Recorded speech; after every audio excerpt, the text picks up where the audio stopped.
Hey guys, I'm the Dragon's Beard, and I'm back with another Raid Shadow Legends video, and today we are going to be looking at the budget version of the Maneater comp, which was shown off in the last video. But I do have to call attention to the explosion of growth that the channel has had in even the last week. So Deadwood Jedi put together the feature on my Ninja 3-to-1 team that features Demytha, so that has led a lot of you here, and I appreciate it if you came over from his channel. I've got a lot of the nerdy stuff that I can show you just like he did. You'll see mostly clan boss stuff that's on the channel right now, but that's not the only thing that I kind of have in store. However, to celebrate getting like halfway to the 1,000 tier subscriber goal for the content creator program, I am going to be running a giveaway. So we're going to be doing an account takeover, which you could redeem for like either a clan boss build or potentially like rebuilding an arena team or maybe working on a specific faction in faction wars that might be causing you trouble. So if you're interested in that, I'm going to have a comment down in the description. You can put takeover as a reply to that comment, and a week from now, I'm going to raffle off to one of the subscribers. That's the only requirement to win the giveaway, is that you must be subscribed to the channel. So this is the first time I've done anything like this. I'm not able to do the official raid giveaways until I get the gem perks that are in that content creator program, but I feel like this is something I can give back to you guys as supporters of the channel and getting in here early. So really appreciate it if you take the time to subscribe. If not, hop down there and do that. It's completely free. And let's take a look at the clan boss team. Okay, so for this team, the reason why I'm calling it the budget Maneater is that you're going to be able to run significantly slower speeds on your Maneater. So with this A3 Unkillable ability, the 5-turn cooldown, it's kind of difficult to get him to go fast enough to run at that 5-3 ratio. 286 speed is what it needed in the last video. So what we're going to do is we're going to bring in Painkeeper, and Painkeeper is going to, just like in the Bad Eater or the budget Unkillable, reduce this to a 4-turn cooldown. So what's going to happen is you're going to be able to knock a considerable amount of speed off of Maneater. So that 286 speed that he was running at is now down to 250. It is a very tight 250. In Nightmare, this is going to be the only gear swap that you're going to need to make in order for it to work on Nightmare, is to drop him to 240 speed. So I'll show that in the calculator towards the end, but we put a little bit of offense stats on him because he can hit considerably decent. So 3k attack, almost crit capped, and then some crit damage on there too. So for Painkeeper, the thing that's really tricky about using her is that she's got this A1 with the turn meter fill, so you really don't want to have her randomly counterattacking. You're going to see that in the defense tree. I skipped everything, and then I gave her this mastery, the Steadfast, for a specific reason. You're going to see that when we go over the turn order, she is unprotected for the stun. So on the budget Unkillable, you've got the entire team that's unprotected except for one, and you have to force that stun target, the slow boy, to take the stun. This is a little bit easier because anybody can take the stun as long as it's not Painkeeper. So I'll show kind of in the run what we do in order to make that happen. The rest of the team is not really much different than what I showcased. They're all running at that 1-to-1 ratio.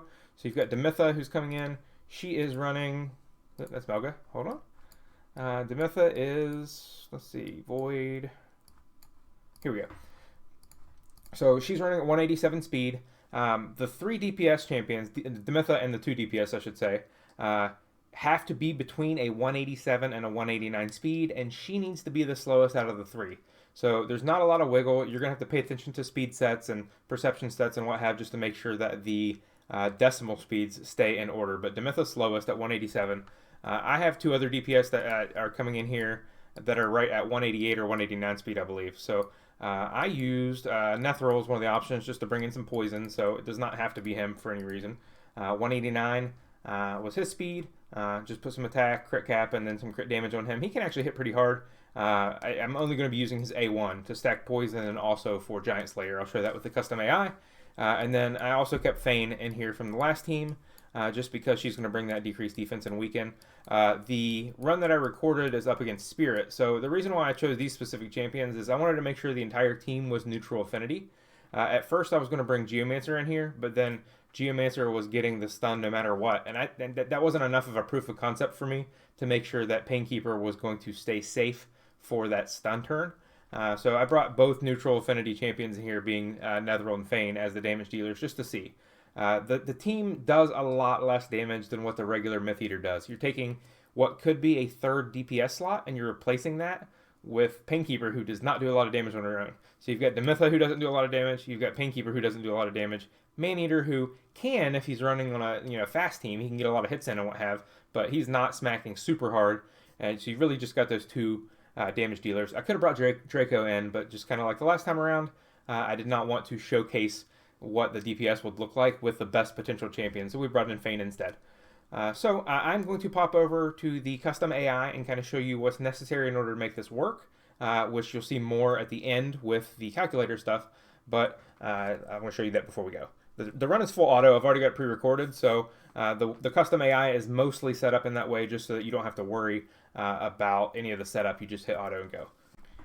Okay, so for the custom AI, this is going to be what allows it to run on full auto. Demytha is set up almost exactly like the regular Maneater. So open with the A1, followed up by the A2, then the A3, and then that pattern completes for the whole fight, A1, A2, A3. For Maneater, very similar as well. We need a one-turn delay on his Unkillable, so we're going to just open with the A2, and then the only reason why I set the priorities is because we want to make sure that he's using his A2 regularly. So he'll have the A1 every fifth turn, but he's getting that one-turn cooldown reduction, so it stays in sync at a 4:3 ratio. Fayne, her AI doesn't really matter. For Nethril, it's not required that you do this, but you know the biggest thing he's doing in this comp is keeping that poison bar full. So we wanted to make sure that we locked him on just his A1, and it's also going to give him more Giant Slayer damage, like I mentioned. So you don't have to do that, but it's going to be an improvement to his damage. This is the reason why Nethril got so much better when the custom AI came out.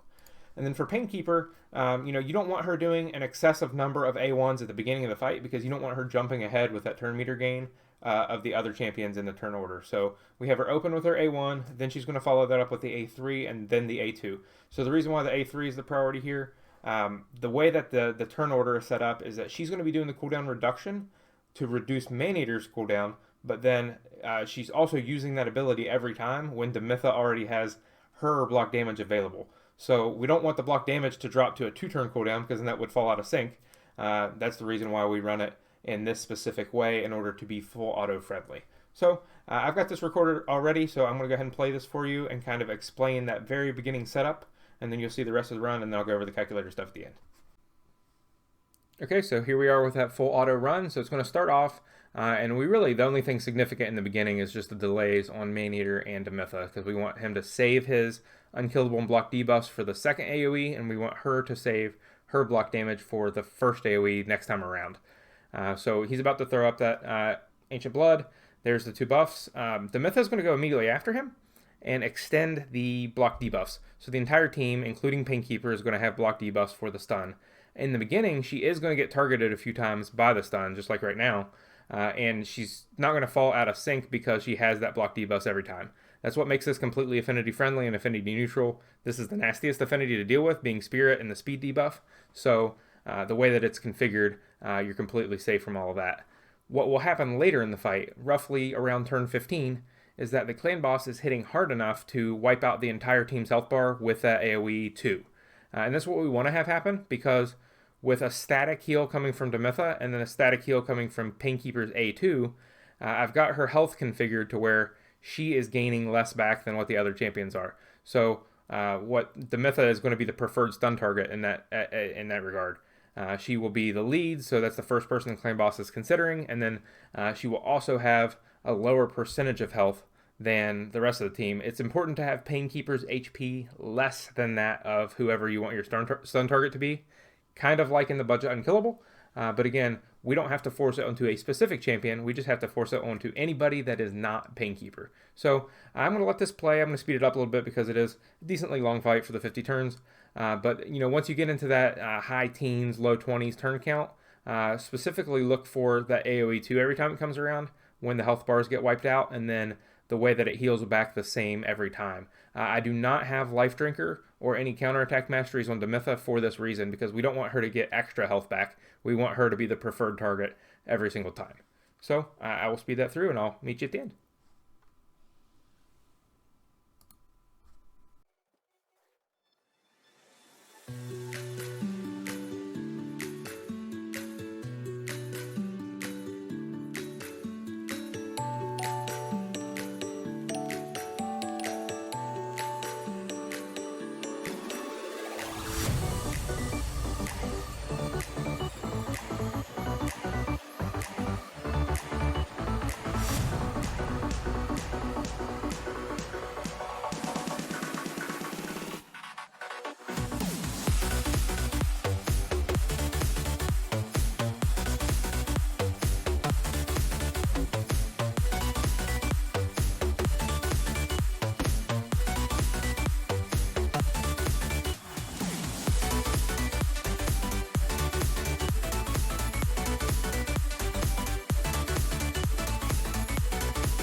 Okay, so here we are, 36 million, just barely into 2 key range. So again, significantly lower than the last team, and that is on purpose because, we're taking that third DPS slot away, specifically the 4-3 DPS, in order to bring in Painkeeper and then reduce the speeds that are needed.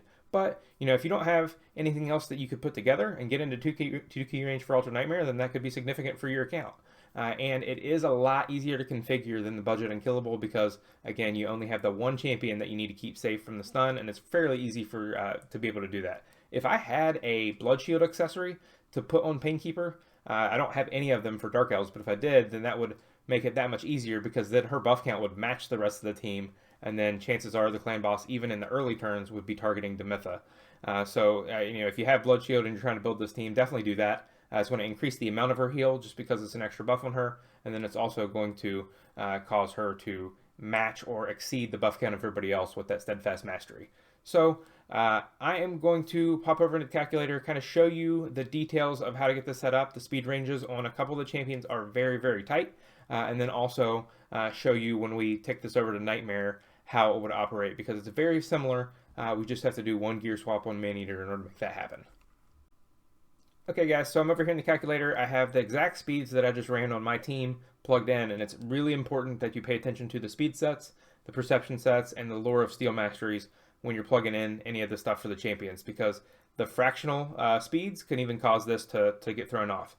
Maneater at 250, which is actually 249.51, that's within the range. You'll see that if I raise the speed by 1 or if I lower the speed by 1, it does not stay in sync. So again, the speed ranges are tight. Plug it in and make sure that it's going to match for you.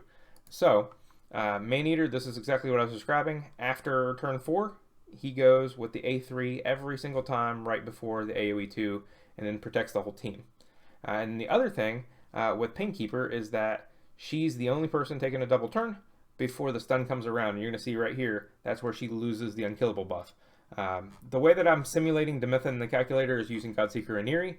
So we've adjusted her cooldown to be the 3 turn for her A3, and then that's going to be the block damage that goes up right here. It does not show that, but Demytha's not in the calculator yet. 187 is her exact speed. I don't have any speed sets or anything like that on her. So again, there's 3 champions that can be between 187 and 189, and she has to be the slowest of the 3. So that's what I'm doing here. I've got Fayne at 188 or 187.82, and then I've got Nethril at 188.69. Now for Painkeeper, you're going to see that she has a very, very tight speed range also. So if I was to try to raise her up to like 242, it falls out. If I was to try to drop her to 238, it falls out. So 239 exactly is what worked for me. I think 240 would work as well, and maybe 241. So stick in that range. I know that 239 works on both Ultra Nightmare and Nightmare. So for Fayne, Fayne and Nethril, again, they just need to be in that range. If I bump one of them to 191, you're going to see it falls out. So you got to kind of be in that 187, 188, 189 range. Okay, so to make this work on Nightmare, what we're going to change is we're going to drop Maneater speed from 250 down to 240, or in my case, 239.51. We're going to add a turn to his A3 delay to keep it in sync with the second AoE. And what you're going to notice here is that Painkeeper was taking her double turn over here on the right, but her first turn out of the 2 moves to before the AoE 2. It doesn't matter at all. She still is protected for that second AoE, and she's still unprotected on the stun. But that's exactly what happens on Ultra Nightmare as well.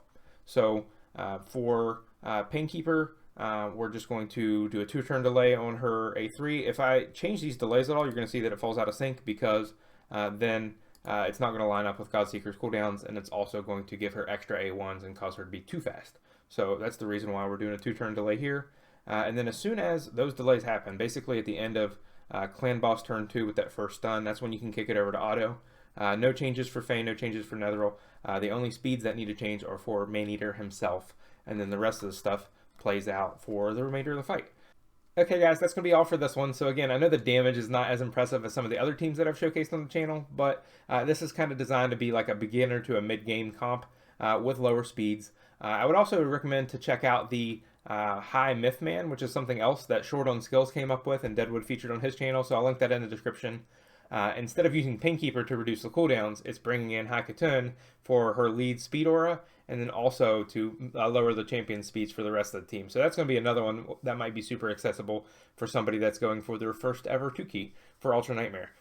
So now that we've got the easily accessible and the lower speed versions out of the way to begin with, I'm going to start bringing in some of the more powerhouse comps. We're going to be pushing for 1-keys. We're going to be pushing for 100 mil mark. And one of my teams, which is extra special, involving my boy Turvold, is going to try to stack as many buffs as possible on him, and maybe even bring in Draco as well in order to do extra damage. And those are going to be ones that we might try to push and break the 140 million Ultra Nightmare record for an Unkillable comp. So I'm not sure how far we're going to be able to push that one, but stay tuned and I hope you enjoy it. Until then, I've been the Dragonsbeard.